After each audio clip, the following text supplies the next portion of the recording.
దేవునికి మహిమ కలుగును గాక. కూడి వచ్చిన మీ అందరికీ ప్రభువైన యేసుక్రీస్తు వారి నామమున షాలోమ్ తెలియజేస్తున్నాను. దేవుడు మిమ్మల్ని దీవించి ఆస్వాదించును గాక.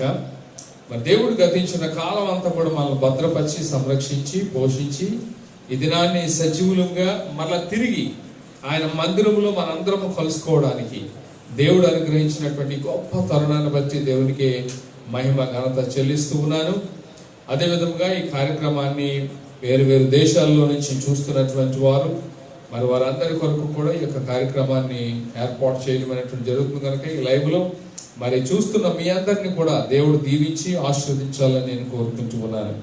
మనము యాకోబు రాసినటువంటి పత్రికల్లోనికి మనం వెళుతున్నాం. మనం యాకోబు పత్రికను ధ్యానం చేస్తున్నాం. యాకోబు పత్రిక 1వ అధ్యాయము 17వ వచనాన్ని మనం చదువుకుందాం. యాకోబు పత్రిక 1వ అధ్యాయము 17వ వచనంలో ఉన్నటువంటి మాట ఏమిటంటే, శ్రేష్టమైన ప్రతి ఈవియు సంపూర్ణమైన ప్రతి వరమును పరసంబంధమైనదై జ్యోతిర్మయుడగు తండ్రి యొద్ద నుండి వచ్చును. ఆయన యందు ఏ చంచలత్వమైనను గమనాగమనముల వల్ల కలుగు ఏ ఛాయ అయినను లేదు అనేటువంటి మాటను మనము చూస్తూ ఉన్నాం. సో గత వారం మనము దేవుడిచ్చేటువంటివన్నీ కూడా మంచివే అనేటువంటి సంగతిని మనం గ్రహించాం. దేవుడిచ్చే ప్రతీది కూడా మంచిదే, ఏది కూడా చెడ్డది కాదు. దేవుడు ఏదైనా ఇవ్వాలని అనుకుంటే చెడ్డది ఎప్పుడు ఇవ్వడు. ఆయన మనకి ఎప్పుడు కూడా మంచిది మాత్రమే అనుగ్రహించడం అనేటువంటిది జరుగుతూ ఉంటుంది.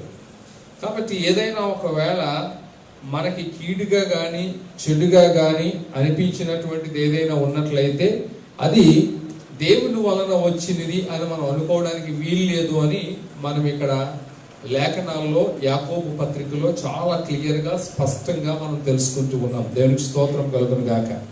గట్టిగా చెప్తాం. అది మీరున్నారా లేదా, లేకపోతే కేవలం లైవ్ ప్రోగ్రాంలోనే పాస్టర్ గారు ఒకటే మాట్లాడుకుంటున్నారు కానీ మధ్యలో మీరు ఏం చేయాలంటే మేము ఉన్నామని చెప్పడానికి హల్లెలూయా అని చెప్పాలి. హల్లెలూయా. అది దేవునికి స్తోత్రం కలుగును గాక. సో గత వారం మనము నేర్చుకున్నది ఏంటంటే దేవుడు ఇచ్చేవన్నీ కూడా మంచివే. కాబట్టి మనం కూడా దేవునికి నమ్మకంగా ఉండాలి. ఇచ్చే విషయంలో మనం దేవుని దగ్గర నుంచి పొందుకుంటున్నప్పుడు దేవునికి ఇచ్చేటువంటి విషయంలో కూడా మనం నమ్మకంగా ఉండాలి అని చెప్పాం. మరి దానిలో దేవుడు కొంతమందితో మాట్లాడుతున్నటువంటి విషయాలను కూడా మనం సాక్షి ద్వారా గ్రహించడం అనేటువంటి జరిగింది. ఎస్, దేవుని వాక్యం ఎక్కడున్నా అది మాట్లాడుతుందండి. దేవుని స్తోత్రం కలుగును గాక. ఎందుకంటే వాక్యంలో జీవం ఉంది. అది మనిషిగా నేను దగ్గరికి వచ్చి మాట్లాడలేకపోయినప్పటికీ వాక్యం మాత్రం ప్రయాణం చేస్తుంది. వాక్యం వెళ్ళి మాట్లాడుతుంది. మనిషి యొక్క జీవితాలను ఏం చేస్తుంది అంటే చెప్పండి, అది సరి చేస్తూ ఉంటుంది. దేవుని యొక్క వాక్యం క్రమపరుస్తూ ఉంటుంది. దేవుని యొక్క వాక్యము మనల్ని ఆయనకు అనుకూలంగా మలుచుకుంటూ ఉంటుంది. దేవుని స్తోత్రం కలుగును గాక. సో ఆయన మనల్ని విసిరేయలేదు. ఇది పనికిరాని పాత్ర అని చెప్పేసి దేవుడు మనలను విసిరివేయలేదు. ఆయన ఏం చేశాడనంటే ఒక పనికి వచ్చే పాత్రగా చేయడానికి ఆ సారి మీద ఉంచి ఆయన ఏం చేస్తున్నాడనంటే తనకి ఇష్టమైనటువంటి పాత్రగా మలుచుకుంటూ ఉన్నాడు. దేవునికి స్తోత్రం కలుగును గాక. కాబట్టి దేవుడు నీతో మాట్లాడతాడు. నువ్వు ఎక్కడున్నా, ఏ ప్రాంతంలో ఉన్నా, ఈరోజు దేవుడు నిన్ను క్రమపరచాలనుకున్నప్పుడు, నువ్వు తప్పించుకోవాలనుకున్నా దేవుడు మాత్రం ఏదో ఒక రకంగా నీతో ఆయన ఏం చేస్తాడనంటే మాట్లాడుతూ ఉంటాడు. దేవునికి స్తోత్రం కలుగును గాక. హల్లెలూయా. అందువల్ల గమనించండి, ఉద్యోగస్తులు కానీ పని చేసుకునే వాళ్ళు కానీ అందరూ కూడా దేవుడు నీకు శక్తినిచ్చినప్పుడు, బలాన్ని ఇచ్చినప్పుడు, ఆయన ఆరోగ్యాన్ని ఇచ్చినప్పుడు నువ్వు కష్టపడి సంపాదించుకున్నటువంటి సంపాదనలో నుంచి దేవునికి ఇవ్వాల్సిన దశమ భాగం దేవునికి ఇవ్వాలి. దేవుని కొరకు నువ్వు సమర్పించుకున్న ప్రతిదీ నువ్వు దేవునికి సమర్పించాలి. దేవునికి ఏదైనా నువ్వు చేయాలనుకున్నటువంటిది దేవుని కొరకు చేయాలనుకున్నప్పుడు, అవకాశం వచ్చినప్పుడు నువ్వు అది చేయడానికి ముందుకి రావాలి. అప్పుడు దేవుడు అన్యాయస్తుడు కాదు. ఆయన ఏం చేస్తాడనంటే ఇంకా చెప్పండి నమ్మకంగా మనకు అనుగ్రహిస్తాడు. దేవునికి స్తోత్రం కలుగుతుంది. పేదలను అనుగ్రహించేవాడు యెహోవాకు అప్పిచ్చేవాడు అని వాక్యం సెలవిస్తూ ఉంది. కాబట్టి దేవుడు ఏం చేశాడనంటే నేను ఖర్చు పెట్టింది కొంచెమే, కానీ దేవుడు నాకు డబల్ కాదు ట్రిపుల్ ఇచ్చాడు. దేవునికి స్తోత్రం కలుగును గాక. హల్లెలూయా. సో అప్పుడు ఏంటంటే మనం మన జీవితాల్లో మనం ఎప్పుడు కూడా వాక్యాన్ని బట్టి మనం చేయాలి. వాక్యం మీద ఉన్నటువంటి విశ్వాసాన్ని బట్టి మనం జరిగించాలి. అప్పుడే దేవుడు ఏం చేస్తాడంటే కార్యాలు చేస్తూ ఉంటుంటాడు. అందుకు ప్రతి ఒక్కరు కూడా నమ్మకంగా యథార్థంగా దేవునికి ఏం చేయాలంటే వారు చేయవలసినటువంటిది చేయాలి. ఈ విషయాన్ని మీరు గ్రహించాలని నేను మీకు మనవి చేస్తూ ఉన్నాను. ఈరోజు మనము మరి ఇదే మాటలో నుంచి అంటే ఇప్పుడు ఈ 17వ వచనం నుంచి శ్రేష్టమైన ప్రతి ఈవియు సంపూర్ణమైన ప్రతి వరమును పరసంబంధమైనదై జ్యోతిర్మయుడగు తండ్రి యొద్ద నుండి వచ్చును అనేటువంటి మాటను మనం చూస్తున్నాం. జ్యోతిర్మయుడగు తండ్రి. ఇందాక నేను వెలుగుకు సంబంధించిన పాటలు పాడాను. దాదాపు 3 పాటలు పాడాను. చీకటి నుంచి వెలుగులకు నడిపించినటువంటి పాట యెహోవా నాకు వెలుగాయే, జ్యోతిర్మయుడా అనేటువంటి పాటను మనం పాడుకొని ప్రభుని మహిమపరిచాం. దేవుడు ఆయన జ్యోతిర్మయుడు అనేటువంటి సంగతిని మనం గ్రహిస్తూ ఉన్నాం. దేవునికి స్తోత్రం కలుగును గాక. హల్లెలూయా, హల్లెలూయా. సో ఇంగ్లీష్ బైబిల్ ఏముందనంటే ఆయన ఫాదర్ ఆఫ్ లైట్స్ అని కనబడుతూ ఉంది. ఫాదర్ ఆఫ్ లైట్స్ అంటే వెలుగులకు జ్యోతులకు ఆయన ఏమయ్యాడనంట తండ్రి అంట. తెలుగులో జ్యోతిర్మయుడు అని మనకు కనబడుతుంది, కానీ ఇంగ్లీష్లో ఏమంటాడంటే ఫాదర్ ఆఫ్ లైట్స్, లేకపోతే తెలుగులో మనం చెప్పుకోవాల్సి వస్తే జ్యోతులకు వెలుగులకు ఆయన ఏమయ్యాడనంటే తండ్రి అయ్యాడంట. దేవునికి స్తోత్రం కలుగును గాక. హల్లెలూయా. ఇప్పుడు చూడండి, ఆది కాండంలో మనం చూసినట్లయితే మరి పగచకు వెలిగించుటకు సూర్యుడిని, రాత్రి వెలిగించుటకు చంద్రుణ్ణి, తర్వాత ఆయన నక్షత్రములను ఆయన ఏం చేశాడండి కలిగించినట్లుగా మనం చూస్తున్నాం. కీర్తన గ్రంథంలో మనం చూసినట్లయితే ఎన్ని నక్షత్రాలు ఉన్నాయో దేవునికి తెలుసు అంట. అర్థమవుతుందండి? దేవునికి ఇప్పటికీ ఇంకా శాస్త్రజ్ఞులు అప్పుడప్పుడు ఒక గోళాన్ని కనుక్కుంటున్నారు, ఒక నక్షత్రాన్ని కనుక్కుంటున్నారు. అర్థమవుతుందండి? ఒక నక్షత్రాన్ని కనుగొని వాటికి వాళ్ళు దానికి సంబంధించిన ఆ టైంలో వాళ్ళకి ఏది వస్తే ఆ పేర్లు చెప్పండి పెడుతూ ఉన్నారు. కానీ దేవునికి ఎన్ని నక్షత్రాలు ఉన్నాయి, ఏ రోజు ఎన్ని నక్షత్రాలు రాలిపోతున్నాయి అనేటువంటి విషయం అంతా కూడా దేవునికి తెలుసంట. దేవుని దగ్గర లెక్క ఉందంట. దేవునికి స్తోత్రం కలుగును గాక. హల్లెలూయా. నక్షత్రం యొక్క సంఖ్య ఆయనకు తెలుసు. ఎన్ని సృష్టించాడు, ఎన్ని పెట్టాడు, ఎన్ని ఉన్నాయి అనేటువంటిది అన్ని కూడా దేవునికి తెలుసు. ఇప్పుడు చూడండి, చంద్రుడు తాను స్వయం ప్రకాశ్ కాదని చెప్పేసి అని అంటారు. అంటే తనంతట తాను వెలుగును ఇవ్వలేడు అని అంటారు. అవునా కదా? వాస్తవమైనది. సో మనం బుక్స్ లో చదువుకున్నాం. నాకు గుర్తున్నంత వరకు నేను చెప్తున్నాను. ఒకవేళ నేను చెప్పిన తప్పు అయితే మీరు చెప్పండి. అర్థమవుతుందండి? ఎక్కడి నుంచో వెలుగుని అది అబ్జర్వ్ చేసుకుని అది ఏం చేస్తుందంటే వెలుగుని చూడడం అనేటువంటి జరుగుతుంది అన్నట్టుగా నేను చిన్నప్పుడు చదువుకున్నటువంటి విషయాలు ఇవన్నీ కూడా. అర్థమవుతుందా? సో దేవుడు ఈ విశ్వంలో ఆయన వెలుగుని ఇప్పుడు పగలు చూడండి, మనం రాత్రులు కొన్ని కోట్ల లైట్లు పెట్టుకుంటున్నాం. మీరు ఎప్పుడైనా యూట్యూబ్లో నైట్ మీరు ఏంటంటే నాసా లైవ్ ప్రోగ్రామ్ మీరు చూడండి. నాసా వాళ్ళ లైవ్ ప్రోగ్రామ్ లేకపోతే శాటిలైట్స్ లైవ్ ప్రోగ్రామ్స్ మీరు చూడండి. చూస్తే శాటిలైట్స్ ప్రయాణం చేస్తుంటే పైనుంచి అక్కడి నుంచి తీసినటువంటి అది ప్రయాణం చేస్తుంటుంటుంది. ప్రయాణం చేస్తున్నప్పుడు కొన్ని వందల వేల దేశాలు నిమిషంలో దాటిపోతుంటుంటాయి. ఎందుకంటే అది ప్రయాణం చేస్తున్నప్పుడు భూమి మీద వెలిగినటువంటి లైట్స్ కొన్ని కోట్ల బల్బులు వెలుగుతున్నప్పుడు ఆ కాంతి ఎలా ఉంటుందో మీకు అందులో కనబడుతుంటుంది. ఎప్పుడైనా మీరు యూట్యూబ్లోకి వెళ్ళి చూడండి, మీకు కనబడుతూ ఉంటుంటాయి. నాసా వాళ్ళ లైవ్ ప్రోగ్రామ్స్ కానీ లేకపోతే స్పేస్ లైవ్ ప్రోగ్రామ్స్ కానీ మీరు చూసుకుంటుంటే కనబడుతుంటుంది. ఆ శాటిలైట్ వెళుతున్నప్పుడు అక్కడి నుంచి అది వీడియో తీస్తుంటుంటుంది. అది ప్రయాణం చేస్తున్నప్పుడు అది ఎంత స్పీడ్లో ప్రయాణం చేస్తుంటుందో భూమి మీద ఆ వెలుగుతున్నటువంటి లైట్స్ అవన్నీ కూడా కనబడుతూ ఉంటుంటాయి అన్నమాట.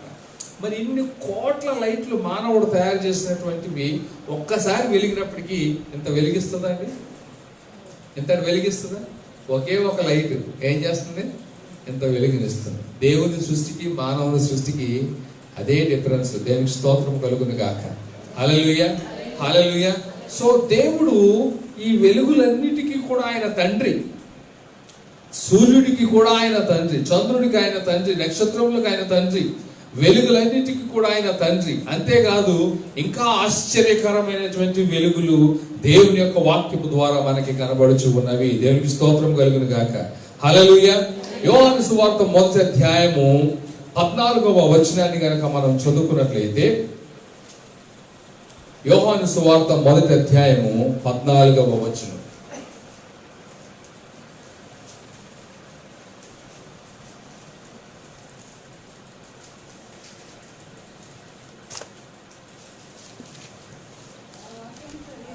వాక్యము శరీరధారి అయి కృపాసత్య సంపూర్ణుడుగా మన మధ్య నివసించెను. తండ్రి వలన కలిగిన అద్వితీయ కుమారుని మహిమ వలె మనము ఆయన మహిమను కనుగొంటిమి అని అంటున్నాడు. చూడండి, ఇక్కడ మనం వెలుగులకు తండ్రి ఆయన దేవుడు, తండ్రి అయినటువంటి దేవుడు వెలుగులకు తండ్రి.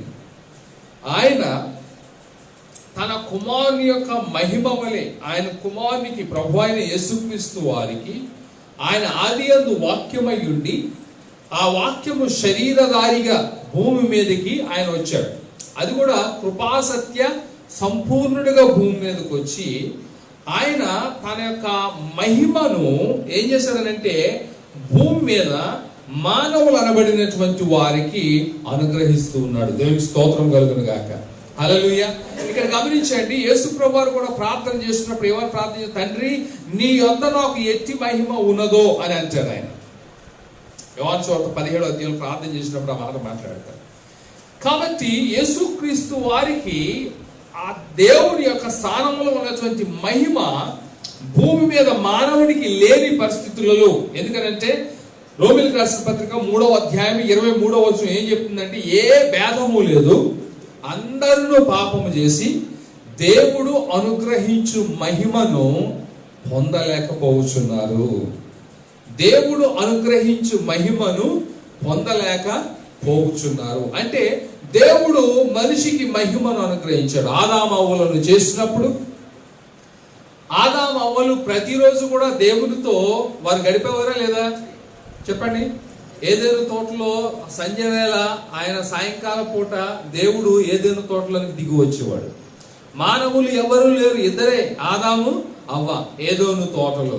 సో ఈవినింగ్ అయినప్పటికీ దేవుడు వారి మధ్యకి దిగి వచ్చేవాడు.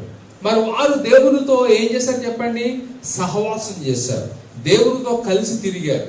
మరి దేవునితో కలిసి తిరగడం అంటే మామూలు విషయం కాదు. దేవునికి ఎట్టి మహిమ ఉన్నదో అట్టి మహిమను వీరు కూడా కలిగి ఉండాలి. లేకపోతే దేవునితో ఉండడం అనేటువంటిది చాలా కష్టం. దేవుని యొక్క వెలుగును, దేవుని యొక్క తేజస్సును తట్టుకోవడం అనేటువంటిది చాలా కష్టం. చూడండి, చాలా మందికి చీకట్లో పడుకునే అలవాటు ఉంటుంది. అది నేను కూడా అంతే. వెలుగు లైట్ ఉంటే నేను పండుకోలేను. సో మనం పండుకున్నప్పుడు టక్మని ఎవరైనా లైట్ వేసారనుకో మనకి కోపం ఎంత పీక్ మూమెంట్లోకి వెళ్ళిపోతుందో అంటే, ఇక చూసుకోండి, ఇక కరిసేద్దాం కొట్టేద్దాం అని చెప్పేసి అన్నంత కోపం వచ్చేస్తూ ఉంటుంది. మంచి నిద్రలో ఉన్నప్పుడు కానీ లేకపోతే నిద్ర పడుతున్న టైంలో కానీ టక్మని లైట్ వెలిగింది అనుకోండి, ఇక కోపం వచ్చేస్తుంది మనకి కదా. కొన్నిసార్లు ఆ వెలుగును మనం చూడలేము. మన కంటికి ఒక కెపాసిటీ ఉంటుంది. ఆ కెపాసిటీని దాటి మనం వెలుగుని తట్టుకోవడం అనేటువంటిది మనకి కష్టం అనేటువంటిది. దేవుడు మోసే టైంలో మోసే గారు అన్నారు, అయ్యా నేను నిన్ను చూడాలి అని చెప్పేసానంటే, సరే ఏడుస్తున్నాడు కదా, అయితే నువ్వు పని చేయవయ్యా, నువ్వు 2 బండ సందుల్లోకి వెళ్ళి దాకో, అక్కడి నుంచి ఒక చిన్న రంధ్రంలో నుంచి నువ్వు నన్ను చూడు అని చెప్పేసి అన్నాడు. సో అది కూడా నేను నా ముఖాముఖిగా నేను నీకు చూపించు, నా వెనక భాగాన్ని మాత్రమే నీకు చూపిస్తానని చెప్పేసి ఆయన దేవుడు వెనకకి తిరిగి చూస్తే బండ సందుల్లో నుంచి ఒక చిన్న రంధ్రంలో నుంచి మోషే గారు దేవుణ్ణి చూచాడు. ఓకే, అది కూడా ఏంటి, వెనక భాగాన్ని చూశాడు. ఆ వెనక భాగాన్ని చూచి అంత దూరంలో ఉన్నటువంటి దేవుని యొక్క ఆ దేవుడు ఇక్కడ బండలో నుంచి చూస్తున్నటువంటి మోషే గారు అక్కడ ఉన్నటువంటి ఆ దేవుని యొక్క మహిమను, ఆ యొక్క వెలుగును, ఆ ప్రకాశమానాన్ని తట్టుకోలేక ఇక్కడ కళ్ళు బయలుగా కింద పడ్డాడు. అదవుతుందండి. ప్రత్యక్షపు గుడారాన్ని ఏర్పాటు చేసినప్పుడు దేవుని సన్నిధి వారి మధ్యకి దిగి వచ్చినప్పుడు వారు దేవుని యొక్క తేజో మహిమకు తట్టుకోలేక వాళ్ళందరూ కూడా గెలిగెలగా ఆడిపోయినటువంటి పరిస్థితి. అర్థం అంటే దేవుడు అంత వెలుగుకరముగా ఉన్నాడు. దేవునికి స్తోత్రం కలుగును గాక. హల్లెలూయా, హల్లెలూయా. కాబట్టి ఆదాము అవ్వలు దేవునితో గడపాలనంటే వాళ్ళకు కూడా అంతే కెపాసిటీ ఉండాలి. అర్థమవుతుందండి, లేకపోతే ఉండలేరు. ఇప్పుడు ఈ కరోనా వచ్చిన తర్వాత ప్రతి స్థలంలోనికి వెళుతున్నప్పుడు ఏం చేస్తారంటే థర్మల్ గన్ను ఉపయోగిస్తూ ఉన్నారు. అంటే టెంపరేచర్ చూసేటువంటిది. మీ కంపెనీకి వెళ్ళినప్పుడు కానీ లేకపోతే షాపింగ్స్కి వెళ్ళినప్పుడు కానీ చూస్తున్నారు. మొన్న నేను అదేది డీమార్ట్కి వెళ్ళాను. డీమార్ట్కి వెళ్తే వాడు ఎలా పెట్టి చూస్తే నువ్వు పక్క జరిగానండి. పక్క జరిగంటే ఏంటి, నాకు టెంపరేచర్ ఎక్కువ అయిపోయింది. చెప్పాను కదా ఈ మధ్యలో బాగాలేదని చెప్పేసి టెంపరేచర్ పక్క జరిగాను. సో నాకు డౌట్ ఏంటి, ఈ థర్మల్ స్కానర్ నాకు కరోనా ఉందని ఏమైనా చెప్పిందా, నన్ను ఎందుకు పక్క జరగమంటుంది అని చెప్పేసాను. అంటే టెంపరేచర్ ఎక్కువగా ఉంటుంది. సో ఈ టెంపరేచర్ ఎక్కువగా ఉండటం వలన మీరు పక్కకి జరగాను. ఒక 5 నిమిషాలు నిలబెట్టిన తర్వాత మళ్ళీ చూస్తే అప్పుడు కొంచెం డౌన్ అయింది. అప్పుడు పంపించారు లోపలికి. అంటే వేడిగా ఉన్నప్పుడు లోపలికి పంపించారు. ఇప్పుడు అది వచ్చింది. ఇంతకుముందు మనం ఏం చేసేవాళ్ళం, జ్వరం చూడాలంటే థర్మామీటర్ ఉపయోగించేవాళ్ళం. ఇప్పటికీ కూడా అది మంచిది అనుకోండి. ఈ డిజిటల్లీ అంత గ్యారంటీ కాదు, కానీ అది మంచిది. సో జ్వరం చూడడానికి మనం ఏం చేస్తున్నాం, థర్మామీటర్ ఉపయోగిస్తున్నాం. ఇప్పుడు థర్మల్ గన్స్ వచ్చినాయి. ఇంకా రకరకాల టెస్టులు అన్నీ కూడా ఏర్పడుతూ వస్తూ ఉన్నాయి. ఇప్పుడు చూడండి, ఇది ఎంతవరకు ఉంటుందో 104 వరకు ఉంటుంది. ఏది ఈ టెంపరేచర్ చూసే థర్మామీటర్లో 104 వరకు, లేకపోతే 108 వరకు ఎంత ఉంటుంది అనుకుంటాను నేను. అది దాని కెపాసిటీ. ఇప్పుడు అది మనం మనుషులకి పెడితే మనుషులు 104, ఇదివరకు 102 అంటేనే డేంజర్ అనుకునేవాడు. ఇప్పుడు 104 వరకు వెళ్తున్నారు. మరి అంత ఇమ్యూనిటీ పెరిగినట్టుంది మనుషులకి. సో 104 వరకు వెళ్తున్నారు. 104 దాటి 106, 108 వెళ్ళింది అనుకోండి, ఇక 108కి పిలవాల్సిన అవసరం కూడా లేదు మనకి. ఇక అంటే పరదేశంలో నీలాగా పాట పాడుకుంటూ తీసుకెళ్లవలసిందే. సో ఇటువంటి పరిస్థితుల్లో ఇప్పుడు నీకు 108 టెంపరేచర్ దాటేసి ఉందనుకోండి, అప్పుడు థర్మామీటర్ ఏమవుతుంది, పగిలిపోతుంది. ఎందుకంటే నీ టెంపరేచర్ ఎంత ఉందో దానికి మించి, దాని టెంపరేచర్ ఎంతవరకు కెపాసిటీ ఉంటుందో దానికి మించి అవతల టెంపరేచర్ ఉన్నట్లయితే అది ఏమైపోతుంది అంటే పగిలిపోతుంది. ద సేమ్ ప్రాసెస్ ఏంటంటే, అంత మహిమ కలిగినటువంటి దేవునితో ప్రతిరోజు వాళ్ళిద్దరూ గడపగలిగారని అంటే వాళ్ళకు కూడా ఏముండి ఉండాలి, అంత మహిమ ఉండి ఉండాలి. కానీ రోమా 3:23 ఏముందంటే, ఏ భేదము లేదు, అందరూ పాపము చేసి దేవుడు అనుగ్రహించు మహిమను పొందలేకపోతున్నారు. అంటే దేవుడు తన మహిమను మనుషులకి ఇచ్చాడు, కానీ మనిషి తాను చేసిన పాపము వలన ఆ మహిమను ఏం చేశాడనంటే పోగొట్టుకున్నాడు. ఆదామవ్వలు ఏం చేశారు, దేవుని స్వరాన్ని వినేవారు. వాళ్ళకి తెలిసిన స్వరం వల్ల ఒకటే దేవుని స్వరం. దేవుని స్వరము వాళ్ళు వినేవారు. దేవుని కొరకు ఎదురు చూచేవారు. దేవుడు వచ్చినప్పుడు ఆయనతో పాటు గడిపేవారు. కానీ ఒక దినాన్ని వేరే స్వరాన్ని విన్నారు. అది దేవుని స్వరము కాదు. వారికి ఎప్పుడు కూడా వినబడినటువంటి వేరే స్వరం వినబడింది. ఆ స్వరాన్ని విన్న తర్వాత వారి జీవితం మారిపోయింది. వారి బ్రతుకులు మారిపోయినాయి. వారికి ఉన్నటువంటి మహిమను ఏం చేశారనంటే కోల్పోయినటువంటి పరిస్థితి వచ్చింది. అంతవరకు దేవునితో గడపగలిగినటువంటి వారు, దేవునితో తిరగగలిగినటువంటి వారు, ఇప్పుడు దేవుడు వచ్చే టయానికి పోయి ఏం చేశారనంటే దాక్కోవడం అనేటువంటిది జరిగింది. ఎందుకనంటే దేవుడిచ్చిన మహిమను వారు ఏం చేశారు చెప్పండి, పోగొట్టుకున్నారు. కాబట్టి దేవుడిచ్చిన మహిమను పోగొట్టుకున్నారు. ఆ మహిమను వారు కోల్పోయారు. కోల్పోవడం వల్ల జరిగినటువంటి పరిణామం ఏంటంటే వారి జీవితంలో కష్టాలు ప్రారంభమైనవి, శ్రమలు ప్రారంభమైనవి. దేవుని సన్నిధి నుంచి తోలివేయబడ్డారు, వెలివేయబడ్డారు. అంతవరకు కష్టపడకుండా తిన్నటువంటి వారు అక్కడి నుంచి దేవుడు ఏం చేసినట్టు కష్టపడి సంపాదించుకొని తినాలని చెప్పాడు. అన్ని కూడా కష్టాలు ప్రారంభమైంది. దేవుని సంగమా, దేవుని బిడ్డలను గమనించాను. ఏ భేదము లేదు, అందరూ పాపము చేసి, ఇందులో ఈ దేశస్తులని ఆ దేశస్తులని తేడా లేదు. ఈ రోజున ప్రపంచంలో రకరకాల డిఫరెన్సెస్ ఉన్నాయి. అమెరికాలో ఈరోజు రేసిజం అనేటువంటిది కనబడుతుంది. నల్ల జాతీయులు, తెల్ల జాతీయులు, దాని గురించి పెద్ద పెద్ద గొడవలు జరుగుతున్నాయి. దేశ చరిత్రలనే మారుస్తూ ఉన్నాయి ఈరోజు జరుగుతున్నటువంటి గొడవలు అవన్నీ కూడా. అలాగే బ్రిటన్లో, లండన్లో, ఇంకా చాలా స్థలాల్లో, ఆస్ట్రేలియాలో, న్యూజిలాండ్లో ఈ గొడవలన్నీ ప్రారంభమైనవి.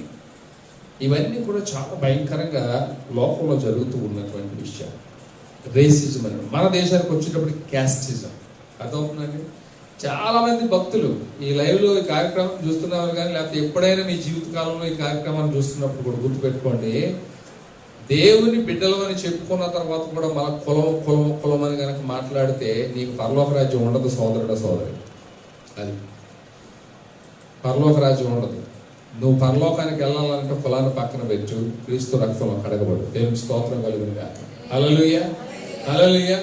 కాబట్టి దేవుని సంఘములోనికి నువ్వు చేర్చబడిన తర్వాత ఇంక నీకు కులము లేదు.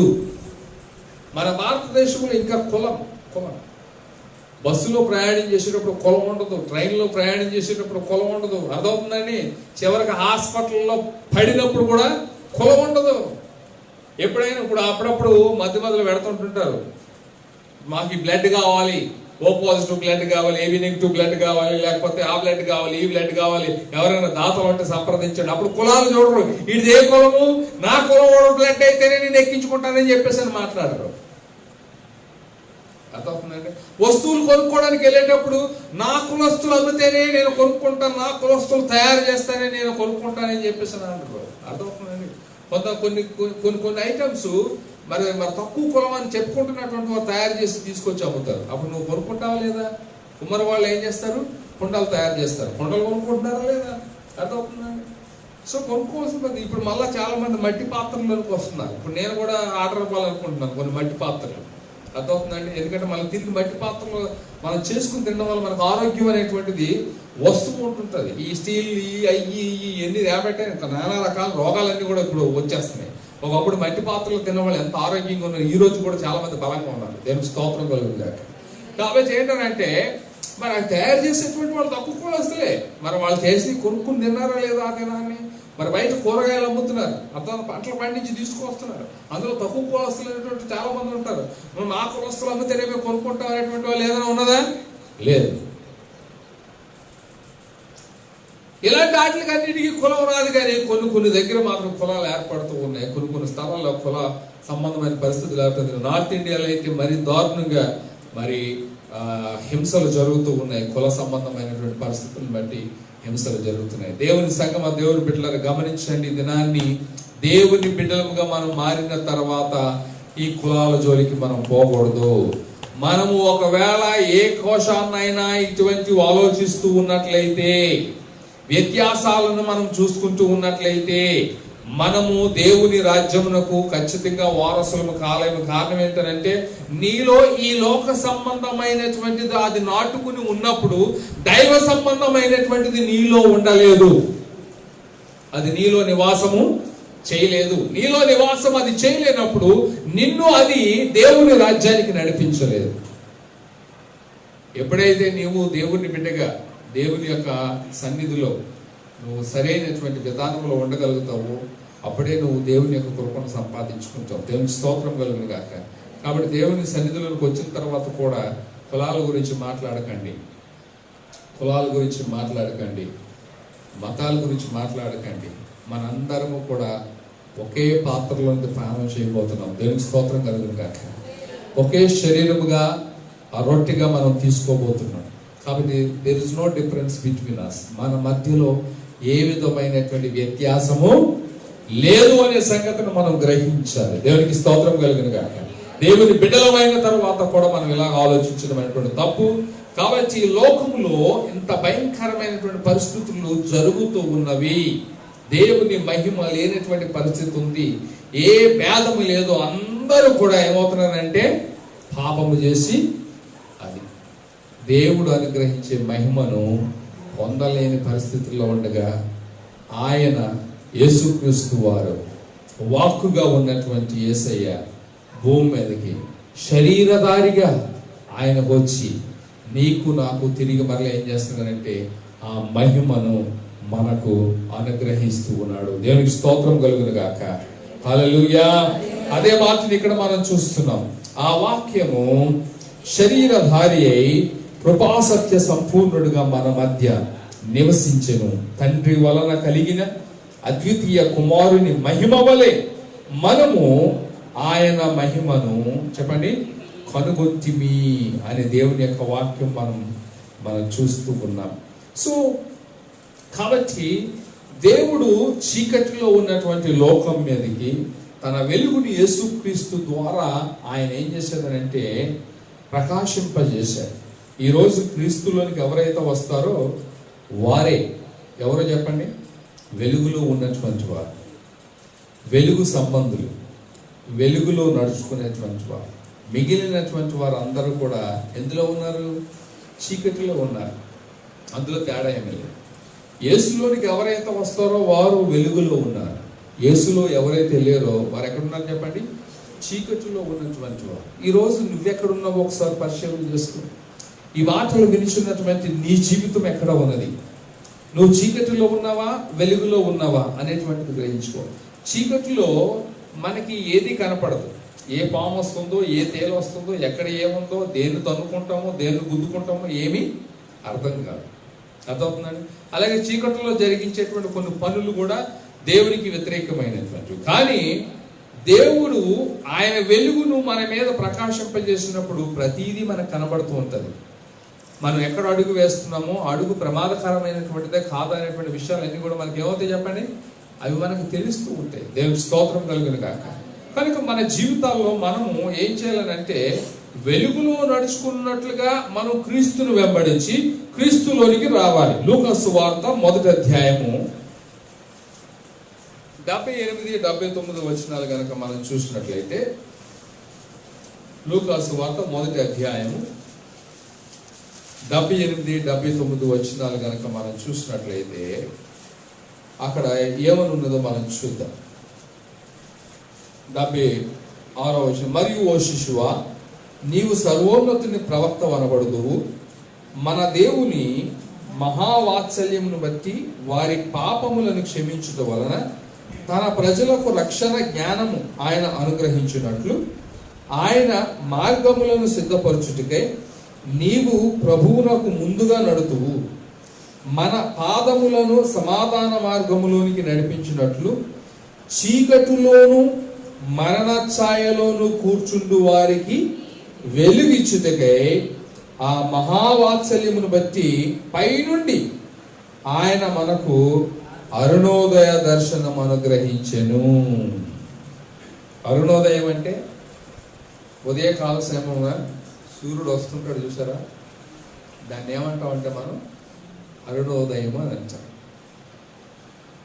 అప్పటికప్పుడే అలా సూర్యుడు వస్తున్నప్పుడు కొంచెం వెలుగు వస్తుంటుంది కదా, అరుణోదయం అని చెప్పేసి. అంటే ముందంతా కూడా చీకటి ఉంది, అప్పుడే ఏమొస్తుంది చెప్పండి? వెలుగు వస్తుంది. దీన్ని అరుణోదయం. యేసు ప్రభువారు ఈ లోకానికి రావడం వల్ల అటువంటి అరుణోదయం ప్రారంభమైందని ఇక్కడ వచనాల్లో ఉన్నటువంటి మాటను బట్టి మనం చూస్తున్నాం. చీకటిలో ఉన్నటువంటి వారికి, మరణ ఛాయలో ఉన్నటువంటి వారికి ఏమొస్తుందండి? వెలుగు. ఎక్కడి నుంచి వస్తుంది? పైనుండి వస్తుంది. దేవునికి స్తోత్రం కలుగును గాక. హల్లెలూయా. ఎందుకంటే ఆయన వెలుగులకు తండ్రి. అదవుతుందా? ఆయన వెలుగులకు తండ్రి. ఆ యొక్క వెలుగు పైనుంచి వస్తుంది. ఆయన జ్యోతిర్మయుడు. ఆయన మహిమ గొప్పది.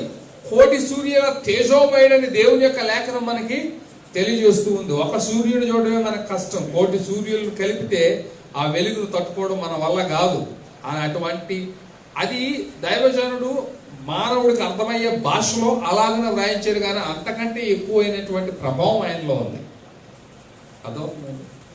ఆయనకు అంతకంటే ఎక్కువైనటువంటి ప్రభావం ఉంది. అటువంటి ప్రభావముతో కూడినటువంటి ఆ మహిమను యేసుక్రీస్తు ద్వారా ఆయన ఏం చేస్తున్నాడంటే చీకటిలో ఉన్నటువంటి వారికి, ఈ రోజున ఇక్కడ ఉన్న మనం అందరము కూడా, మనము ఏ కులంలో నుంచి వచ్చినా, ఏ మతంలో నుంచి వచ్చినా ఈ రోజు ప్రభు దగ్గర ఉన్నామంటే దానికి రీజన్ ఏంటో తెలుసా?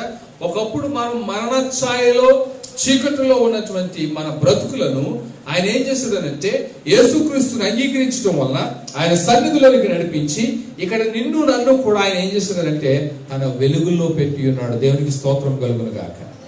హల్లెలూయా, హల్లెలూయా. మరి నువ్వు వెలుగులో ఉంటే వెలుగును వెంబడించేటువంటి వ్యక్తిగా నువ్వు జీవించాలి.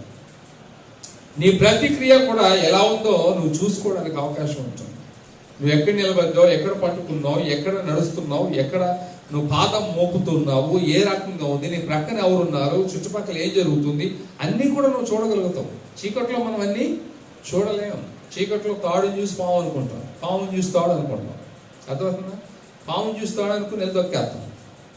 తాడు చూసి పాము అనుకుని అక్కడ భయపడి ఆగిపోతూ ఉంటాం. కొన్నిసార్లు మన నీడ మన వెనకాల వస్తుంటామో దెయ్యం వస్తుంది అనుకుంటాం కదా. చీకటి అంతా భయంకరంగా ఉంటుంది. అది పగలు ప్రయాణం చేసినట్టుగా చీకట్లో ప్రయాణం చేయగలమా? చేయలేము. అర్థమవుతుందండి? చేయలేము. ఒక సమాధి ఉందనుకోండి, పగలు ఈజీగా వెళ్ళిపోతాం. చీకట్లో రావాలంటే ఎంత ఆలోచించాలో భయపడుతూ ఉంటుంటాం. దాని పక్క నుంచి రావాలని, అమ్మో అది సమాధి, అందులో దెయ్యం ఉంటుందేమో అని ఆలోచిస్తాం. చీకటి అంటే మనిషికి భయం, వెలుగంటే మనిషికి భయం లేదు. మరి ఈ రోజున యేసుక్రీస్తు ద్వారా తండ్రి అయినటువంటి దేవుడు తన యొక్క వెలుగును ఈ లోకంలోనికి పంపించాడు. ఆయన ఈ లోకంలో తన మహిమను వదిలిపెట్టి ఉన్నాడు. ఎవరైతే క్రీస్తులోనికి వస్తున్నారో వారు పాపం నుంచి విడిపించబడి ఆయన అనుగ్రహించేటువంటి మహిమను ఏం చేస్తున్నారంటే సంపాదించుకుంటున్నారు. ఆ వెలుగులోనికి వస్తున్నారు. దేవునికి స్తోత్రం కలుగును గాక. హల్లెలూయా, హల్లెలూయా. కాబట్టి ఆ వెలుగులోనికి మనము రావటము ద్వారా, ఆ వెలుగులో మనము జీవించటము ద్వారా మన జీవితాలు ఒక గమ్యానికి చేరుకోవడానికి అవకాశం అనేటువంటిది కనపడుతుంది. ఆ గమ్యం గుండా నువ్వు ప్రయాణం చేయాలని, ఆ గమ్యస్థానానికి నువ్వు చేరాలని ఆయన వెలుగుని ఏం చేశాడంటే నీ కొరకు నా కొరకు ఈ లోకానికి ఆయన పంపించడం అనేటువంటిది జరిగింది. ఇదే యోహాను సువార్తలో కనుక మనం చూసినట్లయితే అదే మొదటి అధ్యాయం 4-5 వచనాలు చూద్దాం. మనం యోహాను సువార్త మొదటి అధ్యాయము 4-5 వచనాలు కనుక మనం చూసినట్లయితే, యోహాను సువార్త మొదటి అధ్యాయం 4-5 వచనాలు ఏముందంటే, ఆయనలో జీవం ఉండెను, ఆ జీవము మనుషులకు వెలుగై ఉండెను. దేవునికి స్తోత్రం కలుగును గాక. యేసులో ఏముందండి చెప్పండి. అందరూ కూడా యేసులో ఏముంది? యేసులో ఏముంది? జీవం ఉంది. ఎందుకురా నువ్వు యేసు ప్రభుని నమ్ముకున్నావు అని అంటే ఆయనలో జీవం ఉంది. ఆయన జీవము లేనటువంటి వాడు కాదు. ఎక్కడ కూర్చోబెడితే అక్కడ ఉండేటువంటి వాడు కాదు. ఎక్కడ నిలబెడితే అక్కడ ఉండేటువంటి వాడు కాదు. అర్థమవుతుందండి? సో ఆయన ఏ మూలను పెడితే ఆ మూలను ఉండేటువంటి వాడు కాదు. ఆయన ఇటు అటు కదలలేనటువంటి వ్యక్తి కాదు. ఆయనలో జీవం ఉంది. దేవునికి స్తోత్రం కలుగును గాక. ఆయన సర్వాంతర్యామి. ఈ రోజు ఇక్కడ ఆరాధన చేసినప్పుడు ఆయన సన్నిధి ఇక్కడ ఉంది. మళ్ళీ వేరే దేశంలో ఎక్కడో ఆరాధన చేస్తే అక్కడ కూడా ఆయన సన్నిధి ఉంది. సర్వంలోనూ కూడా ఆయన వ్యాపించి ఉన్నటువంటి వాడు. అందరి ప్రార్థనలకు ఆయన చెవి ఎగుతున్నటువంటి వాడు. అందరినీ రక్షించడానికి తన హస్తాన్ని చాపినటువంటి వాడు. దేవునికి మహిమ కలుగును గాక. ఆయనలో ఏముందంటే జీవం ఉంది. ఆ జీవము మనుషులకి ఏం చేస్తుందనంటే వెలుగునిస్తుంది. క్రైస్తవులకనే కాదు, లేకపోతే ఫలానా దేశస్తులకనే కాదు, ఫలానా కులస్తులకనే కాదు, మనుషులందరికీ దేవునికి స్తోత్రం కలుగును గాక. నువ్వు ఏ కులస్తుడు అయినా, ఏ మతస్థుడు అయినా, ఏ దేశస్తుడు అయినా, ఏ భాష మాట్లాడేవారు అయినా, నీ యొక్క రంగు ఏ రకంగా ఉన్నప్పటికైనా కానీ దేవుడు ఏం చేస్తున్నాడంటే ప్రతి మనుష్యుని కూడా ఆయనలో ఉన్నటువంటి జీవమును బట్టి వెలిగిస్తూ ఉన్నాడు. దేవునికి స్తోత్రం కలుగును గాక. కాబట్టి ఆయనలో ఏముందనంటే జీవం ఉంది. ఆ జీవము మనుషులకు ఏం చేస్తుందనంటే వెలుగునిస్తూ ఉంది.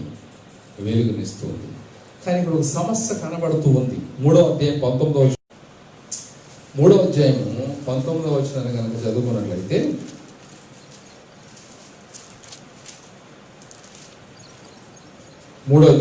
ఆ తీర్పు ఇదే, వెలుగు లోకములోనికి వచ్చింది గాని తమ క్రియలు చెడ్డవైనందున మనుషులు వెలుగును ప్రేమింపక చీకటినే ప్రేమించింది. దుష్కార్యము చేయు ప్రతివాడు వెలుగును ద్వేషించును, తన క్రియలు దుష్క్రియలుగా కనబడకుండానట్లు వెలుగు నొద్దకు రాడు. చూడండి, ఈ వెలుగు అనే పదంలో యేసు అనే పదం పెట్టుకోండి. ఇక్కడ వెలుగు అనేటువంటి మాట ఎక్కడైతే ఉందో అక్కడ యేసు అనే మాటను పెట్టుకోండి. నేను చదవడానికి ప్రయత్నం చేస్తాను. ఆ తీర్పు ఇదే, యేసు లోకములోనికి వచ్చాను కానీ తమ క్రియలు చెడ్డమైనందున మనుషులు యేసును ప్రేమింపక చీకటినే ప్రేమించిరి. దుష్కార్యము చేయు ప్రతివాడు యేసును ద్వేషించును, తన క్రియలు దుష్క్రియలుగా కనబడకుండానట్లు యేసునొద్దకు రాడు. మీకు అర్థమైంది కదా ఇప్పుడు పాయింట్? యేసు ప్రభువారు లోకమునకు వెలుగు. దేవుని యొక్క మహిమ ఆయన లోకం మీదకి తీసుకుని వచ్చారు. ఆయన వెలుగు ప్రకాశింపబడింది. సో వెలుగు లోకం మీదకి వచ్చిన తర్వాత నువ్వు ఆ వెలుగుని స్వీకరించకుండా నేను చీకటిలోనే ఉంటానంటే, ఇప్పుడు లాక్డౌన్ టైంలో అందరూ ఇళ్ల నుంచి బయటకు రాకూడదని లోపల పెట్టేశారు. 500 మంది ఉన్నప్పుడు అందరూ ఇళ్లలో ఉడికిపోతాం ఏం చేశారంటే లోపల కూర్చున్నాడు. ఇప్పుడు 3 లక్షలు దాటేసింది, ఎవరికి భయం లేదు, హ్యాపీగా తిరిగేస్తున్నారు. అక్కడ 7వ స్థానంలో ఉన్న భారతదేశం ఈరోజు 4వ స్థానానికి వచ్చింది. నేను అనుకుంటాను మన ఇండియా ఎప్పుడు కూడా నెంబర్ 1 కావాలని కోరుకుంటుంటుంది. మేబీ ఇందులో కూడా నెంబర్ 1 అవుతుందేమో. సో ఎన్నో దేశాల కంటే వెనకంజలో ఉన్నటువంటి మన దేశము నెంబర్ 1 స్థానంలోకి వెళ్ళిపోయింది. ఇప్పుడు 4వ స్థానానికి వచ్చేసింది. రేపో మాపో 3వ స్థానానికి వచ్చేస్తుంది ఈ కేసుల విషయంలో. లాక్డౌన్ టైంలో అందరూ కూడా ఇళ్లలో ఉన్నారు. 2 రోజులైతే ఇంట్లోంచి బయటికి రావడానికే ఇబ్బంది పడ్డారు. తర్వాత ఏదో కొంచెం రోడ్డు మీద కంటే వాళ్ళ ఇంటి ముందు ఉన్న రోడ్డు మీద బడుగు పెట్టి ఉండొచ్చు.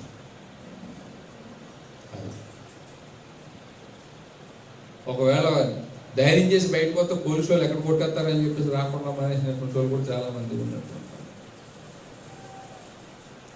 అవకాశాలు అన్నీ ఉన్నా కూడా ఇప్పుడు ఇంకా కొంతమంది అంటే జాగ్రత్త పనులు ఏం చేస్తారంటే, ఇంత అవకాశాలు ఉన్నా కానీ మనం బయట షాప్స్ ఓపెన్ అయినాయి, ఇంకా తిరగడానికి అవకాశం ఇచ్చారు, ఇన్ని జరుగుతున్నా కానీ ఇంకా కరోనా ఉంది కాబట్టి నేను ఇంట్లోంచి బయటకు రాకుండా ఉంటానని చెప్పేసి కూర్చున్న వాళ్ళు కూడా లేకపోలేదేమో, ఎక్కడో ఉంటుంటారు. వాళ్ళ జాగ్రత్తలు వాళ్ళే, నేను తప్పు మాట్లాడలేదు. అవకాశం ఒకవేళ రేపు పొద్దున కరోనా లేకపోయినా కానీ కొంతమంది ఎప్పుడైనా వస్తుందేమో అనే భయంతో కూడా రానటువంటి వాళ్ళు ఉంటుంటారు. దేవుడు లోకం మీదకి వెలుగును పంపించాడు, అయినా కానీ చాలా మంది ఆ వెలుగులోకి రాలేకపోతున్నారు. ఎందుకు రాలేకపోతున్నారు? వాళ్ళ క్రియలు చెడ్డవైనందున. దుష్కార్యములు చేసే ప్రతి వాడు వెలుగును ఏం చేస్తాడనంటే ద్వేషిస్తాడు. నువ్వెందుకు యేసు ప్రభు దగ్గరికి రాలేకపోతున్నావు? నువ్వెందుకు ఆ వెలుగును సంపాదించుకోలేకపోతున్నావు? ఎందుకు నువ్వు క్రీస్తులో జీవించలేకపోతున్నావు? ఎందుకు నువ్వు క్రీస్తు బిడ్డగా నువ్వు నిలబడలేకపోతున్నావు అని అంటే, నీలో చెడ్డ క్రియలు ఉన్నాయి, నీలో దుష్కార్యం ఉన్నది. అది మనం వేరే తాత్పర్యాలన్నీ పెట్టుకోవాల్సిన అవసరం ఏమీ లేదండి. చాలా సింపుల్గా ఇక్కడ వాక్యం మనకి క్లియర్ కట్గా చెప్తూ ఉంది. నువ్వు వెలుగులో లేవు అని అంటే దాని అర్థం ఏంటంటే నువ్వు చెడ్డవాడివి అని బల్ల గుద్ది బైబిల్ స్టాంప్ వేసి పెట్టేస్తుంది. నీలో చెడ్డ క్రియలు ఉన్నాయి. నువ్వు పైకి బాగానే ఉండుండొచ్చేమో కానీ నీలో వెలుగు నొద్దకు రావకుండా ఆపేసేటటువంటి కొన్ని చెడ్డ గుణాలు నీలో కనబడుతూ ఉన్నవి, కొన్ని చెడు పరిస్థితులు నీలో ఉన్నవి. ఈ రోజున చాలా మంది దేవుని మందిరంలో వస్తున్నటువంటి వారి జీవితాలను పరిశీలించినప్పుడు ఎంతమంది నిజంగా ఈ యొక్క వెలుగులో జీవిస్తున్నటువంటి వారుగా ఉంటున్నారని, ఎంతమంది జీవాన్ని సంపాదించుకుంటూ ఉన్నారు. మనము యేసుక్రీస్తుని అంగీకరించడం అంటే ఏదో మామూలుగా నేను యేసుప్రభుని అంగీకరిస్తానని నోటితో చెప్పేస్తే సరిపోదు. బైబిల్ ప్రకారం కొన్ని నియమాలు ఉన్నాయి. నువ్వు క్రీస్తుని అంగీకరిస్తే నువ్వు క్రీస్తు రక్తంలో కడగబడాలి, మారు మనసు పొందాలి, బాప్తిస్మం తీసుకోవాలి, సంఘంలో చేర్చబడాలి, బల్ల తీసుకోవాలి. ఇవన్నీ జరిగిస్తే అప్పుడు నువ్వేమవుతున్నావు అంటే ఆయన వెలుగులో చెప్పండి నడుచుకునేటువంటి వ్యక్తిగా ఉంటావు. ఇవి జరిగించకుండా నీవు ఏదో పైన మొక్కుబడిగా నువ్వు ఉన్నట్లయితే నీ జీవితంలో ఏదో క్రియ, చెడ్డ క్రియ, ఏదో ఒక దుష్కార్యము నిన్నేం చేస్తుందంటే వెలుగులోకి రానకుండా ఆఫ్ చేస్తుంది. బాప్తిసం తీసుకోవడానికి చాలా మంది ముందుకు రాలేదు. కారణం ఏంటంటే అబ్బో ఇంకా మేము ఒకవేళ పడిపోతామేమో తర్వాత, లేకపోతే మేము ఎలా జీవించలేమో, ఇంక నెక్స్ట్గా ఉండలేమేమో అనే భయం లోపల. ఆ భయం ఏం చేస్తుందంటే నేను రానకుండా చేస్తూ ఉంటాను. ఆ భయం ఈరోజు చాలా మంది భయస్తులు దేవుని సన్నిధికి రాలేకపోతున్నారు. కొంతమంది భయస్తులు దేవుని సన్నిధిని అసలు పెట్టలేదు. గవర్నమెంట్ అవకాశం ఇచ్చింది, మీరు ఆరాధన చేసుకోండి అని చెప్పి కొంతమంది అయితే అసలు ఆరాధనలో దరిదాపు ఈ నెలాఖరు వరకు మేము పెట్టమని చెప్పేసి భీష్మించి కూర్చున్నారు. వాళ్ళకి దేవుడిచ్చిన జ్ఞానం ఏంటో నాకైతే తెలియదు, కానీ దేవుడు ఎప్పుడు అవకాశం ఇస్తే దేవుని సన్నిధిలోకి వచ్చి దేవుని ఆరాధించాలనేటువంటి ఉద్దేశంతో ఈరోజు ప్రభువుని మనం మహిమపరచడానికి ముందుకు వచ్చారు. దేవుని స్తోత్రం కలుగును గాక. హల్లెలూయా, హల్లెలూయా. కాబట్టి నువ్వు ఎవడికో భయపడి దేనికో భయపడి దేవుని సన్నిధిని మానేయమనేటువంటిది, ఆయన వెలుగులోనికి రావడం మానేయడం అనేటువంటిది సరైనటువంటి విధానము కాదు. నువ్వు నిజంగా క్రీస్తు యొక్క వెలుగు నీ మీద ప్రకాశింప చేయాలని నువ్వు అనుకున్నట్లయితే, ఆ వెలుగులో నువ్వు నడుచుకోవాలనుకున్నట్లయితే, నీ పాత జీవితాన్ని, నీ పాత బ్రతుకుని విడిచిపెట్టేసి క్రీస్తు రక్తంలో కడగబడి మారు మనసు పొంది బాప్తిస్మం తీసుకుని దేవుని సన్నిధిలో చేర్చబడి బలలో పాల్గొని దేవుని బిడ్డగా నువ్వు ఎప్పుడైతే కొనసాగుతూ ఉంటావో అప్పుడు నీ జీవితానికి గొప్ప శ్రేష్టత. దేవునికి స్తోత్రం కలుగును గాక. ఈ దినాన్ని దేవుని సంగమా, దేవుని బిడ్డలారా, ఇక్కడ కూర్చున్న మన జీవితాలు ఒకసారి పరిశీలన చేసుకుందాం. లోకంలోనికి వెలుగైతే వచ్చింది, కానీ తమ క్రియలు చెడ్డమైనందున దుష్కార్యములు జరిగించడం వలన మనం ఏం చేస్తున్నామనంటే ఆ వెలుగులో నిలబడలేనటువంటి పరిస్థితి మనకు కనబడుతూ ఉన్నది. సో కనుక ఈ దినాన్ని దేవుని యొక్క వాక్యం నుంచి మనం చూసినట్లయితే కొరింథీయులకు రాసినటువంటి 2వ పత్రిక 4వ వచనం చివరికి ఈ మాటను మనం ధ్యానం చేసుకుని మనం ముగించుకుందాం. కొరింథీయులకు రాసినటువంటి 2వ పత్రిక 4వ అధ్యాయము 6వ వచనాన్ని మనం చదువుకుందాం.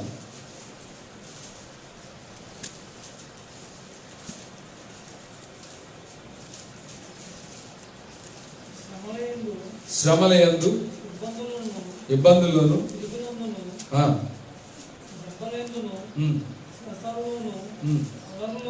4వ అధ్యాయం 6వ వచనం 4వ అధ్యాయం 6వ వచనం చదువుకుందాం. అంధకారములో నుండి వెలుగు ప్రకాశించునుగాక అని పలికిన దేవుడే తన మహిమను గూర్చిన జ్ఞానము యేసు క్రీస్తునందు వెల్లడి పరుచుటకు మా హృదయములలో ప్రకాశించెను. దేవునికి స్తోత్రం కలుగును గాక.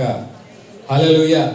చూడండి, ఇక్కడ దేవుని యొక్క వాక్యం ఏమని చెప్తుందనంటే, అపోస్తలుడైన పౌలు కొరింథీ సంఘానికి చెప్తూ ఉన్నాడు, దేవుని పరిచర్య చేయటం కొరకును దేవుని యొక్క శక్తి అవసరమైనటువంటి దాని గురించి మాట్లాడుతూ ఇక్కడ ఏమని మాట్లాడుతున్నాడనంటే, అంధకారములో నుండి వెలుగు ప్రకాశించును గాక అని పలికిన దేవుడే తన మహిమను గూర్చిన జ్ఞానము యేసుక్రీస్తునందు వెల్లపరచుటకు మా హృదయములో ప్రకాశించను. ఈ రోజున సువార్త పరిచర్య ప్రతి విశ్వాసి చెయ్యాలి అని అంటే క్రీస్తు యొక్క వెలుగును నీలో నీ హృదయంలో ప్రకాశించినప్పుడే నువ్వు చేయగలుగుతావు, లేకపోతే చేయలేవు. పాస్టర్ గారు ఎంత బతుకులాడినా, ఎన్ని ఫోన్లు చేసినా, ఎంతమంది ఫోన్లు చేసినా మనము పనిని చేయలేకపోతున్నాం అని అంటే దానికి కారణం ఏంటంటే మన హృదయములో దేవుని యొక్క వెలుగు ప్రకాశించుట లేదు అని అర్థం. ఇది నేను చెప్తున్న మాట కాదు, ఇక్కడ వాక్యం చెప్తున్న మాట. మళ్ళా చదువుదాం వాక్యం.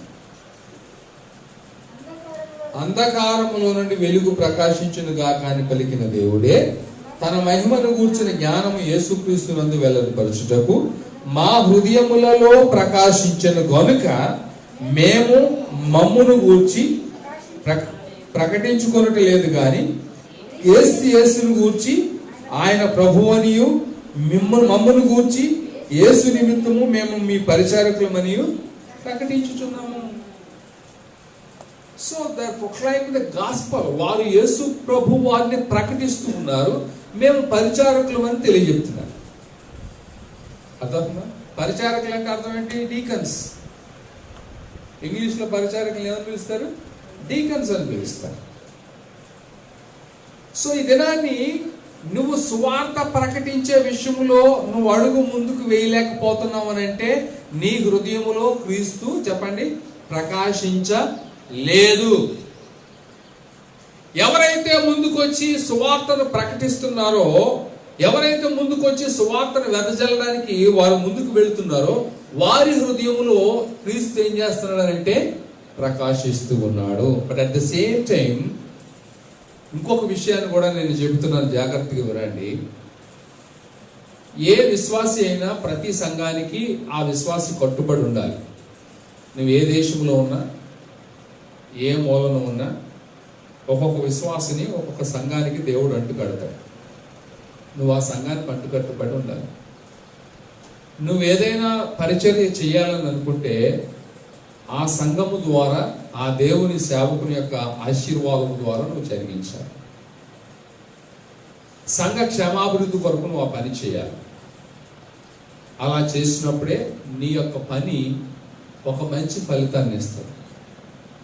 చాలామంది ఈ మధ్యకాలంలో ఏం చేస్తున్నారు అని అంటే, సువార్త ప్రకటించాలనే భారంతోనే సంఘాలని పక్కన పెట్టి వాళ్ళంతటా వాళ్ళు ఓనుగా తయారు చేసుకుంటున్నారు. నేను అంటాను, ఇది వాక్యానుసారమైన పద్ధతి కాదు. వాక్యానుసారమైన పద్ధతి కాదు.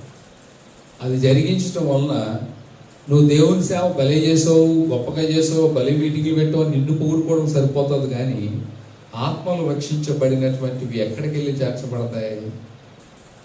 నువ్వు ఆత్మను తీసుకెళ్ళి ఎక్కడ అప్పచెప్తావు? ఎవరికి అప్పచెప్తావు? సంఘ కాపరులతో నువ్వు సంబంధం లేకుండా నీ ఇష్టానుసారంగా చేసుకుంటే ఆత్మలు ఎక్కడికి పోతాయి? సువార్త ప్రకటించడం ఒకటే కాదు, ప్రకటించిన తర్వాత రక్షింపబడిన ఆత్మలను నువ్వేం చేయాలి? దేవుని యొక్క సంఘములకు చేర్చాలి. అందుకే ప్రతి విశ్వాసి పరిచర్య చేయాలి. ప్రతి విశ్వాసి సువార్త చెప్పండి ప్రకటించాలి. మనం ఇక్కడ ఏమన్నాం? ఇక్కడ వాగ్దానం చేసాం, ప్రతిజ్ఞ చేసాం, ప్రతి దినము క్రీస్తు శిలువ సువార్త ప్రకటిస్తానని చెప్పాం. నువ్వు సువార్తను ప్రకటించేటప్పుడు నీ సంఘానికి అనుబంధంగా నువ్వు సువార్తను ప్రకటిస్తూ ఆ రక్షింపబడినటువంటి ఆత్మలు ఏమైనా ఉన్నట్లయితే ఆ సంఘానికి నువ్వు చేర్చాలి. అది బైబిల్ ప్రకారమైనటువంటి పద్ధతి. ఈ రోజున కొంతమంది సంఘాల్లో నుంచి బయటకు వచ్చి వేరుపడి ఒక గ్రూప్గా తయారయ్యి, ఒక టీమ్గా తయారయ్యి వాళ్ళ ఇష్టానుసారంగా వాళ్ళు చేసుకుంటూ ఉన్నారు. వాళ్ళ ఇష్టం. ఈ లైవ్ కార్యక్రమం ద్వారా అటువంటి వాళ్ళు ఎవరైనా చూస్తుంటే ఇప్పటికైనా మీరు మారు మనసు పొందండి. మీరు ఏ ఏ సంఘాల నుంచి బయటకు వచ్చారో మీరు ఆ సంఘాలకు వెళ్ళి ఆ సంఘాల్లో స్థిరపడి ఆ సంఘాల్లో సువార్త పరిచయం చేసి ఆ సంఘాలను బలపరచాలి. సంఘ కాపరికి వ్యతిరేకంగా, సంఘానికి వ్యతిరేకంగా మీరు ఏం చేసినా కానీ అది దైవికమైన కార్యక్రమముగా అనిపించుకొనదు. ఎందుకంటే అక్రమము చేసే వాళ్ళని దేవుడు ఇష్టపడ్డాడు. Very simple. నువ్వేది చేసినా దేవుడు క్రమాన్ని ఇష్టపడతాడు కానీ అక్రమాన్ని ఇష్టపడతాడు. అక్రమము చేయవన్నారా నా యొద్ద నుండి తొలగిపోండి అంటాడు. మనం అనుకుంటున్నాం దేవుని పనే కదా నేను చేస్తానని చెప్పిస్తాను అనుకుంటున్నా కానీ నువ్వు చేసే ఆ దేవుని పని దేవుని వాక్య క్రమంలో చేస్తే అది నీకు ఆశీర్వాదం. చేసే పని ద్వారా అనేక మందికి ఆశీర్వాదం. దేవునికి స్తోత్రం కలుగునుగాక. హల్లెలూయా, హల్లెలూయా. మేము అడవుల్లో పని చేసాం. మేము అడవుల్లోకి వెళ్ళక ముందు అక్కడికి నర్సెస్, డాక్టర్స్, టీచర్స్ అక్కడికి వెళ్ళి పనిచేశారు. వాళ్ళల్లో కొంతమంది దేవుని బిడ్డలు ఉన్నారు. అక్కడున్న ప్రజలకి సేవకులు వెళ్ళక ముందే వాళ్ళు ఏం చేశారంటే కొంతమందికి సువార్తలు చెప్పారు. వాళ్ళ ప్రభువులోనికి నడిపించారు. నడిపించి వాళ్ళే ఆదివారం రోజున అక్కడ ప్రార్థన చేసుకుంటూ వాళ్ళని కూడా తీసుకొచ్చి ప్రార్థనలో నడిపిస్తూ అలాగా వాళ్ళు బలపరిచారు.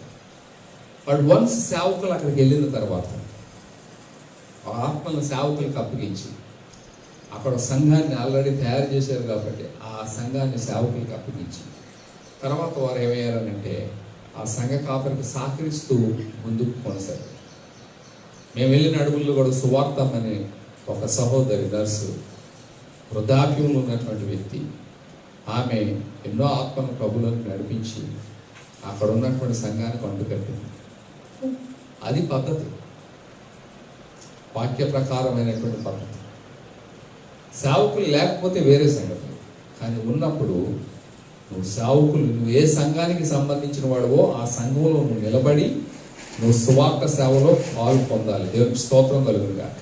హల్లెలూయా. నువ్వు దేవుని కొరకు చేసే కార్యక్రమం ద్వారా దేవుడు మహిమపరచబడాలి, ఆత్మ రక్షించబడాలి. అదే రెండే టార్గెట్. కానీ ప్రజలు నిన్ను వచ్చి నువ్వు ఎంత గొప్ప పని చేసావయ్యా, ఎంత డబ్బు ఖర్చు పెట్టుకున్నావయ్యా, నువ్వు ఎంత గొప్ప మీటింగ్లు పెట్టావయ్యా, ఎంత గొప్ప దైవజనుడు తెచ్చావయ్యా, అయ్యో ఎంత గొప్ప పని చేస్తున్నావయ్యా అని 10 మంది నిన్ను పొగడానికి కాదు, 10 మంది నిన్ను మెచ్చుకోవడానికి కాదు నువ్వు చేసేటువంటిది. నీలో నిజంగా ఆత్మల కొరకు అనేటువంటి భారం ఉన్నట్లయితే మొట్టమొదట క్రీస్తు నీలో ప్రకాశించాలి. దేవునికి స్తోత్రం కలుగును గాక. హల్లెలూయా.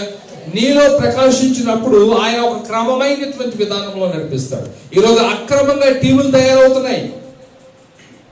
అక్రమమైనటువంటి టీములు తయారయ్యి ఈ రోజున సంఘాలని నాశనం చేస్తూ ఉన్నాయి. సంఘాల్లో నుంచి విశ్వాసులను ఏం చేస్తున్నాయంటే బయటకు తీసుకుని వెళ్ళిపోతూ ఉన్నాయి. ఇది సరైనటువంటి వ్యవస్థ కాదు. మీ సంఘ కాపరికి తెలియకుండా నీ ఇంట్లో ఏ ఆత్మీయ కార్యక్రమం కూడా జరగడానికి వీల్లేదు. ఎందుకనంటే అది ఏ రకమైన ప్రమాదకరమైనటువంటిదో నీకు తెలియకపోవచ్చు, వస్తున్నటువంటి వారు ఎంత ప్రమాదకరమైనటువంటి వారో నీకు తెలియకపోవచ్చు. కానీ నీ కాపరికి తెలియజేసే నీ ఇంట్లో ఏదైనా ఆత్మీయ కార్యక్రమాన్ని నువ్వు జరిగించడానికి ప్రయత్నం చేయాలి. ఎంతమంది సీక్రెట్ గా జరిపించుకుంటున్నారండి ఈరోజు విశ్వాసులు? తన సంఘంతో సంబంధం లేకుండా, సంఘ కాపరికి తెలియకుండా ఎంతమంది సీక్రెట్ గా వారి వారి కార్యక్రమాలు జరిపించుకుంటూ ఇష్టానుసారంగా ప్రవర్తిస్తున్నటువంటి విశ్వాసులు ఎంతమంది ఉన్నారు? ఈ దినాన్ని నీ జీవితంలో క్రీస్తు ప్రకాశిస్తే నువ్వు క్రమంగా నడుచుకుంటావు, అక్రమాన్ని జరిగించు, అక్రమమైనటువంటి మార్గంలో నువ్వు ప్రయాణించవు. దేవునికి ఒక క్రమమైనటువంటి విధానం ఇష్టము. ఆ విధానంలో నువ్వు జీవించాలనంటే ఆ వెలుగు కరెక్ట్ గా నీ హృదయంలో సరిగ్గా ప్రకాశించాలి. దేవునికి స్తోత్రం కలుగుతారు. హల్లెలూయా. నీరసమైపోయారు. వెలుగు నీలో కరెక్ట్ గా చెప్పండి ప్రకాశించాలి. అలా ప్రకాశించినప్పుడు నువ్వు క్రీస్తు కొరకు నీ సంఘము ద్వారా చేసేటువంటి ప్రతి పనిలో కూడా నువ్వు అత్యధికమైన ఆశీర్వాదాన్ని సంపాదించుకుంటావు. దేవుడు నిన్ను విడిచిపెట్టాడు. దేవుడు నిన్ను వదిలేయడండి. దేవుడు నిన్ను వదిలేయడు. దేవుని బిడ్డలారా, జ్యోతిర్మయుడగు దేవుడు. మరలా యాకోబు పత్రిక 1వ అధ్యాయంలో ఆ వచనాన్ని మనం చూసినట్లయితే ప్రతి ఈవి, పరిపూర్ణమైనటువంటి ప్రతి ఈవి, శ్రేష్టమైనటువంటి ప్రతి ఈవి, ప్రతి వరము జ్యోతిర్మయుడగు తండ్రి యొద్ద నుండి, ఆయన పైన ఉన్నాడు, పైనుండి వెలుగు వస్తుంది. ఆ వెలుగు మనల్ని ఏం చేస్తుందంటే చీకటిలో నుంచి తప్పిస్తుంది, చెడ్డ క్రియల నుంచి తప్పిస్తుంది, దుష్కార్యముల నుంచి తప్పిస్తుంది. ఒకవేళ ఆ వెలుగు నాకు కావాలని కోరుకుంటే ఇవన్నీ కూడా నీకు దూరం అయ్యి నువ్వు వెలుగులో నడుచుకుంటావు, ఆ వెలుగులో నువ్వు జీవిస్తావు, ఆ వెలుగు బిడ్డగా నువ్వు సాగిపోతావు. దేవునికి స్తోత్రం కలుగుగాక. ఈరోజు అటువంటి కృప నీ జీవితంలో కావాలని కోరుకుంటే ప్రభు సన్నిధిలో అడుగు. ప్రభా, ఎంతవరకు నేను ఒకవేళ తెలుసో తెలియకో కొన్ని పనులు వ్యతిరేకంగా చేశాను, ఈరోజు నన్ను క్షమించండి. నా హృదయంలో నీ వెలుగు ప్రకాశం కలిగండి. నీ వెలుగులో నేను సాగిపోతాను ప్రభా అని ప్రార్థన చేద్దాం. మోకరించండి, తలలో వంచండి, ప్రార్థన చేద్దాం. అలాగే బల్లలోకి వచ్చేటువంటి వారు ముందుకు వచ్చి మీరు మోకరించండి. ఒక లైన్లో మోకరించి దేవుని సన్నిధిలో బల్లలో పాల్గొనేటువంటి వారు, బాప్తిసం తీసుకుని బల్ల తీసుకోవాలనుకున్న ప్రతి ఒక్కరు కూడా మీరు బల్లలోనికి రావాల్సిందిగా మనం చేస్తూ ఉన్నాను. ఒక లైన్లో భౌతిక దూరాన్ని పాటిస్తేనే మనం ఒక లైన్లో ఉందాం అందరం కూడా. బల్ల తీసుకునేటువంటి వారు, మిగిలినటువంటి వారు అందరూ కూడా వెనకకు వెళ్ళి వెనకాల మోకరించి ప్రార్థనలో గడపవలసిందిగా మనం చేస్తూ ఉన్నాను.